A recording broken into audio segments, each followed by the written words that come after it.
Hello दोस्तों, आज geometry का हम पार्ट थर्ड नंबर पढ़ेंगे। हमने आपको एडजेसेंट एंगल तक पढ़ाया था। आज हम पढ़ेंगे linear pair of angle. Linear pair of angle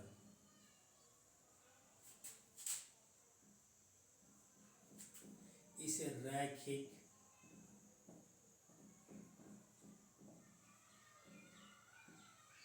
युग्म कोण, रैखिक युग्म कोण बोलते हैं लीनियर पेयर ऑफ एंगल को। इसका डिफिनेशन ये कहता है, इसी एक लाइन है,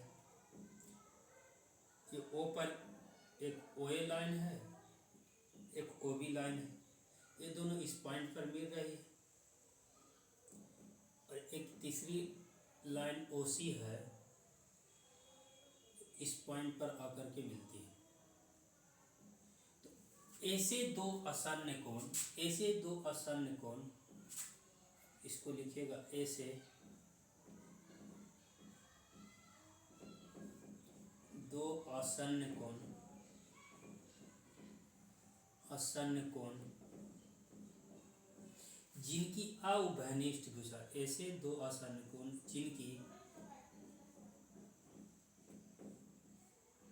जिनकी ऐसे दो आसन्न कोण जिनकी अउभयनिष्ठ भुजाएं,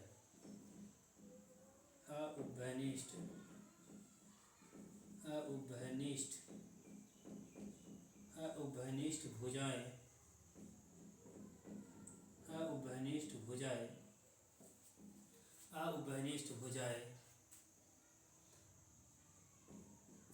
एक सरल रेखा हो,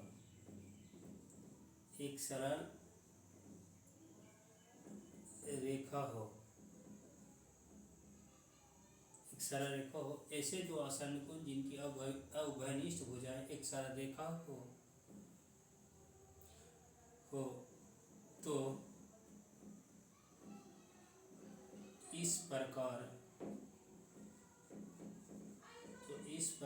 बने कोण को इस प्रकार बने कोण को रैखिक युग्म कोण कहा जाता है। रैखिक युग्म कोण कहा जाता है। ऐसे दो आसन्न कोण आपको बताए थे कि ऐसा कोण होता है जिसमें एक उभयनिष्ठ शीर्ष होता है, उभयनिष्ठ शीर्ष होता है, इसको कॉमन वर्टेक्स बोलते हैं।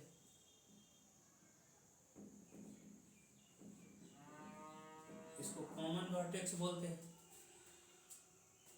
ये उभयनिष्ठ साइड होती है, उभयनिष्ठ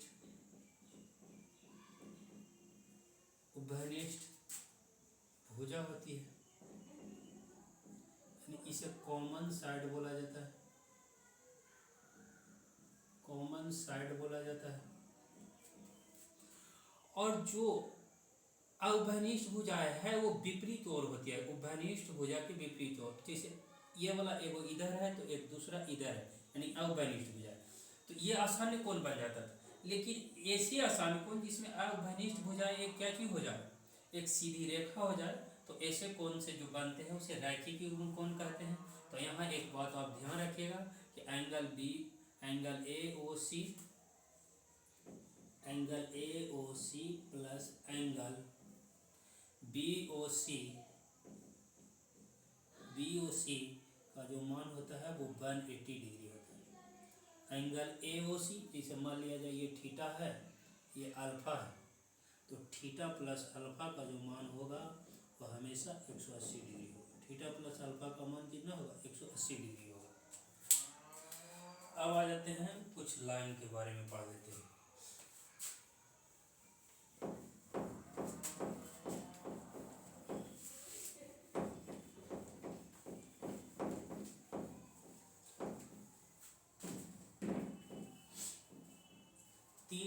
बारे में पढ़ेंगे। एक होता है इंटरसेक्टिंग लाइन,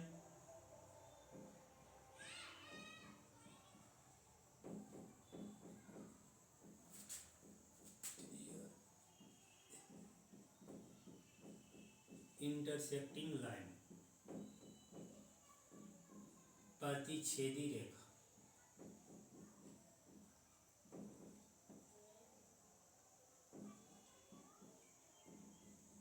प्रतिच्छेदी रेखा,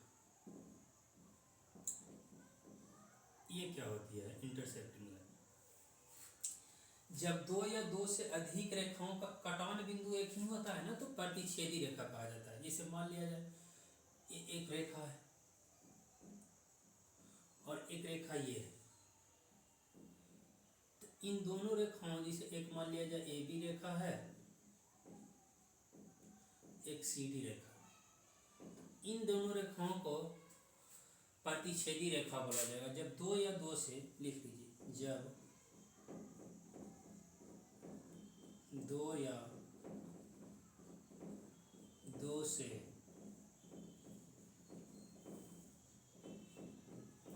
अधिक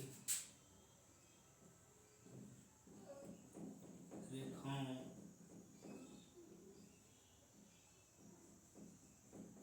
का कटान बिंदु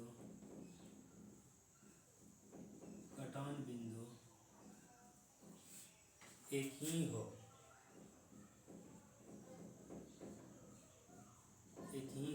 जब दो या दो से अधिक रेखाओं का कटान बिंदु एक ही हो, तो उन रेखाओं को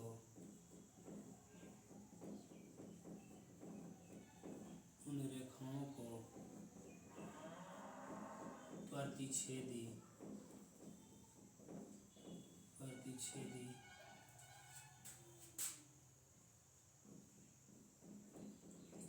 रेखा कहा जाता है। जब दो या दो से अधिक रेखाओं का प्रतिच्छेदन बिंदु एक ही हो, तो उसे प्रतिच्छेदी रेखा कहा जाता है। अब होता है नॉन इंटरसेक्टिंग लाइन। एक लाइन होती है नॉन इंटरसेक्टिंग लाइन, या उसी को पैरेलल लाइन बोला जाता है।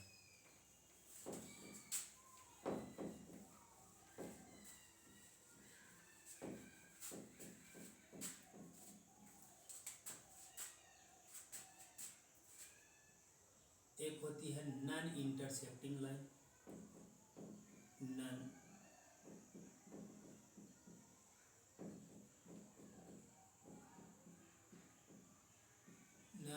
इंटरसेक्टिंग लाइन, या इसी को पैरेलल लाइन से जाना जाता है। पैरेलल लाइन, हिंदी में इसे बोलते हैं समांतर रेखा, समांतर रेखा। Non intersecting line, parallel line, दोनों बात एक ही है। पैरेलल लाइन क्या होती है?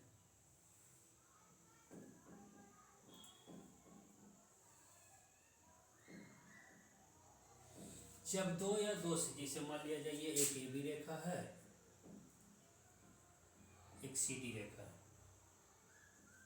तो जब दो या दो से अधिक रेखाओं में कोई भी बिंदु घनिष्ठ ना है, कोई कभी मिलवे नहीं करे, तो ऐसी रेखा को हम समांतर रेखा कहते हैं, यानी कोई बिंदु घनिष्ठ नहीं है। तो लिखिएगा, जब दो या दो से, जब दो या दो से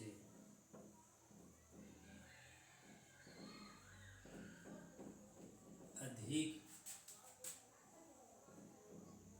रेखाओं, जब दो या दो से अधिक रेखाओं में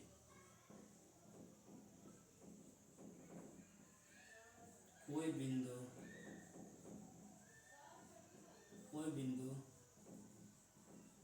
घनिष्ठ यानी कॉमन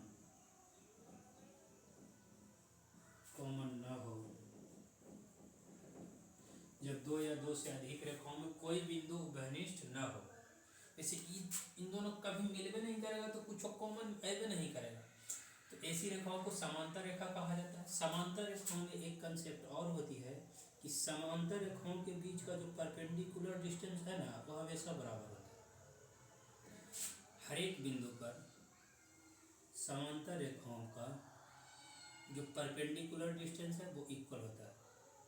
इसे मान लिया जाए ये दूरी डी है, ये दूरी डी है। हर एक बिंदु पर ये भी डी है, ये भी डी है। हर एक बिंदु पर ये डी है। दूसरा बात लिखिएगा कि समांतर रेखाओं का जो लंबिक दूरी है वो हमेशा बराबर होता है।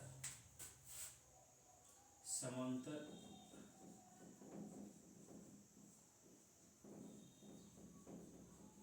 रेखाओं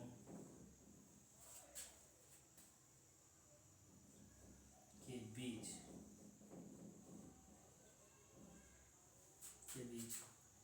हर एक बिंदु पर रेखाओं के बीच हर एक बिंदु पर perpendicular length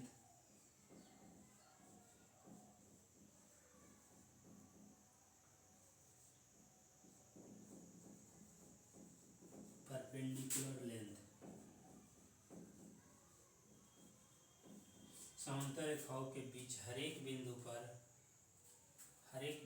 perpendicular length equal होती है। समांतर रेखाओं के बीच हर एक बिंदु पर परपेंडिकुलर लेंथ इक्वल होती है। हर एक बिंदु पर क्या होती है? परपेंडिकुलर लेंथ इक्वल होती है। समांतर रेखाओं के बीच हर एक बिंदु पर परपेंडिकुलर लेंथ इक्वल होती है। अगर जो इसकी लेंथ डी है तो ये भी डी है, ये भी डी है, ये भी डी है। या इसे नॉन इंटरसेक्टिंग लाइन बोला जाता है या पैरेलल लाइन बोला जाता है। एक होती है ट्रांसवर्सल लाइन, एक होती है ट्रांसवर्सल लाइन। उसको समझते हैं।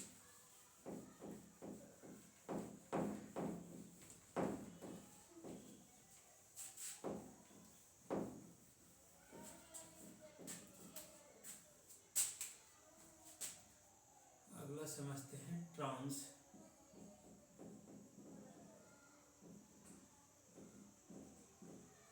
Transversal line.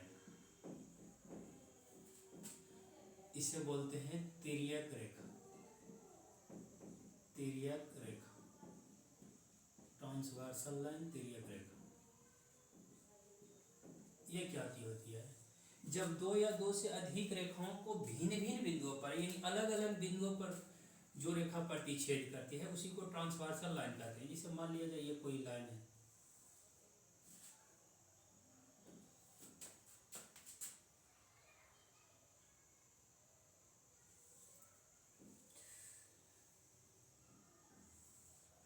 ये कोई लाइन, कोई जरूरी नहीं है कि समानांतर हो। कोई भी लाइन हो, जब दो या दो से अधिक रेखाओं पर कोई रेखा अलग अलग बिंदुओं पर प्रतिच्छेद करती है ना, इसे मान लिया जाए इस रेखा का नाम एल है, ये रेखा एम है, ये एन है। तो ये जो एन है इसी को तिर्यक रेखा बोला जाता है। तिर्यक रेखा यानी ट्रांसवर्सल लाइन बोला जाता है। देखो अलग अलग बिंदुओं पर जब दो या दो से अधिक रेखाओं को अलग अलग बिंदुओं पर, इसका लिख लीजिएगा डिफिनेशन, क्या लिख देते हैं? जब दो या दो से अधिक रेखाओं को कोई रेखा, जब दो या दो से अधिक रेखाओं को कोई रेखा अलग अलग बिंदुओं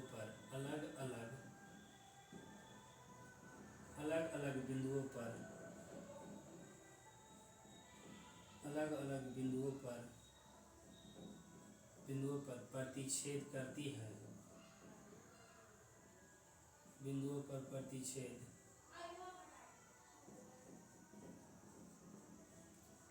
करती है, तो जब दो या दो से अधिक रेखाओं को कोई रेखा अलग अलग बिंदुओं पर प्रतिच्छेद करती है तो उस रेखा को ट्रांसवर्सल लाइन कहा जाता है। ट्रांसवर्सल लाइन कहा जाता है।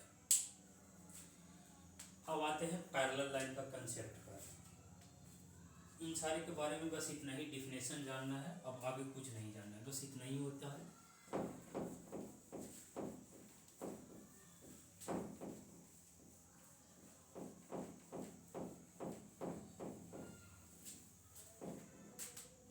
अब आते हैं पैरेलल लाइन का कंसेप्ट।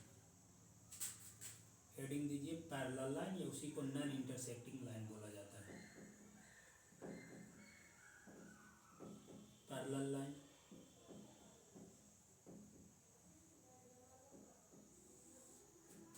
ये जैसे ये कोई दो पैरेलल लाइन है,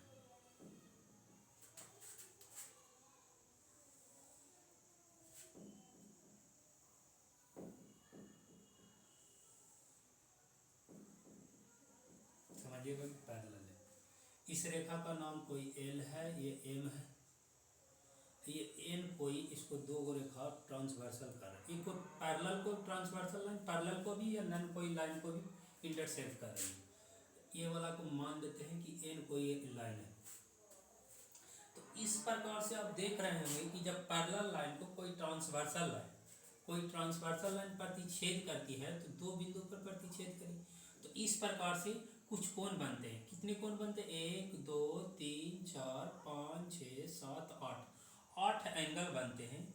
इन्हीं आठों एंगल को बांट करके कुछ एंगल बनाए गए हैं। इसे मान लिया जाए, इस वाले कोण का नाम देते हैं 1, इस वाले कोण को नाम दे देते हैं 2, इस वाले कोण का नाम दे देते हैं 3, इस वाले कोण का नाम दे देते हैं 4, इस वाले कोण का नाम देते हैं 5, इस वाले कोण का नाम देते हैं 6, इस वाले कोण का नाम देते हैं 7, इस वाले कोण का नाम दे देते हैं 8। तो कुछ एंगल बने। पहला एंगल का नाम जो है वो है क्रॉसपॉन्डिंग एंगल, संगत कोण, CORRES, क्रॉसपॉन्डिंग एंगल, इसे संगत कोण बोलते हैं। संगत कोण, संगत मतलब एक जैसा लगना चाहिए, संगत। अब यहाँ ये ध्यान दीजिएगा कि एंगल एक जो है ना, एंगल एक वो बराबर हो जाता है किसके? एंगल 5 के। एंगल एक है जो एंगल 5 के बराबर हो जाता है। एंगल 2 है जो एंगल 6 के बराबर हो जाता है। एंगल 2 है जो एंगल 6 के बराबर हो जाता है। एंगल 2 एंगल 6 के बराबर हो जाता है। ये संगत कोण है। एंगल 1 एंगल 5 के बराबर है, एंगल 2 एंगल 6 के बराबर है। यानी क्या करना है ना कि अगर जो पैरेलल लाइन के एक बाहर ले रहा है ना, तो एक पैरेलल लाइन के अंदर वाला लेना। एक पैरेलल लाइन के देखो दो को बाहर लिए पैरेलल लाइन के, तो एक अंदर वाला लिए, एक बाहर लिए तो एक अंदर वाला। अब फिर उसी प्रकार से करना है।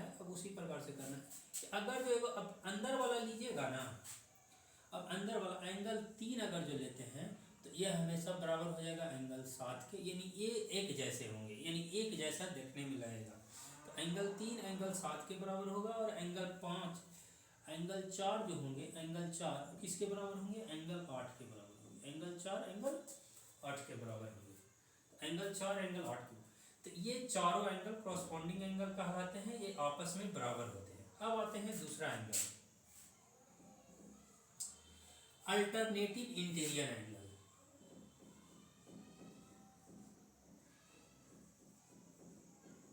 Alternative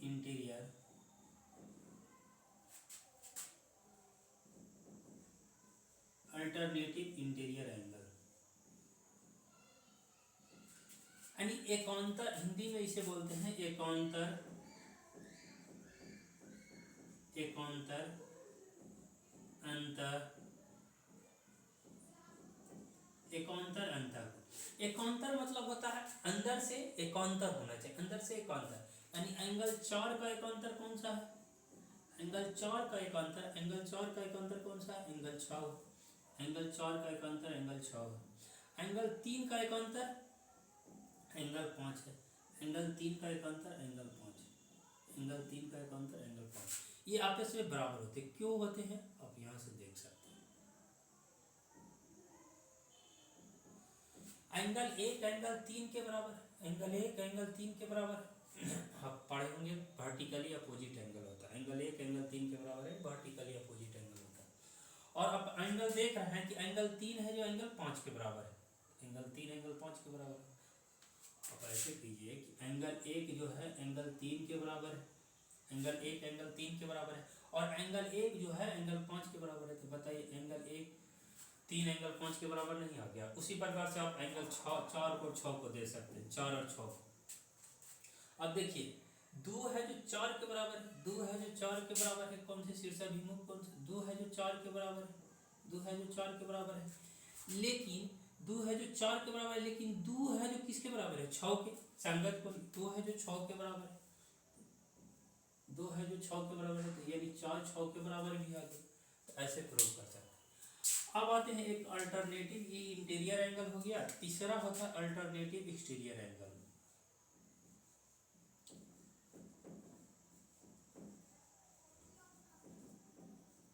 alternative exterior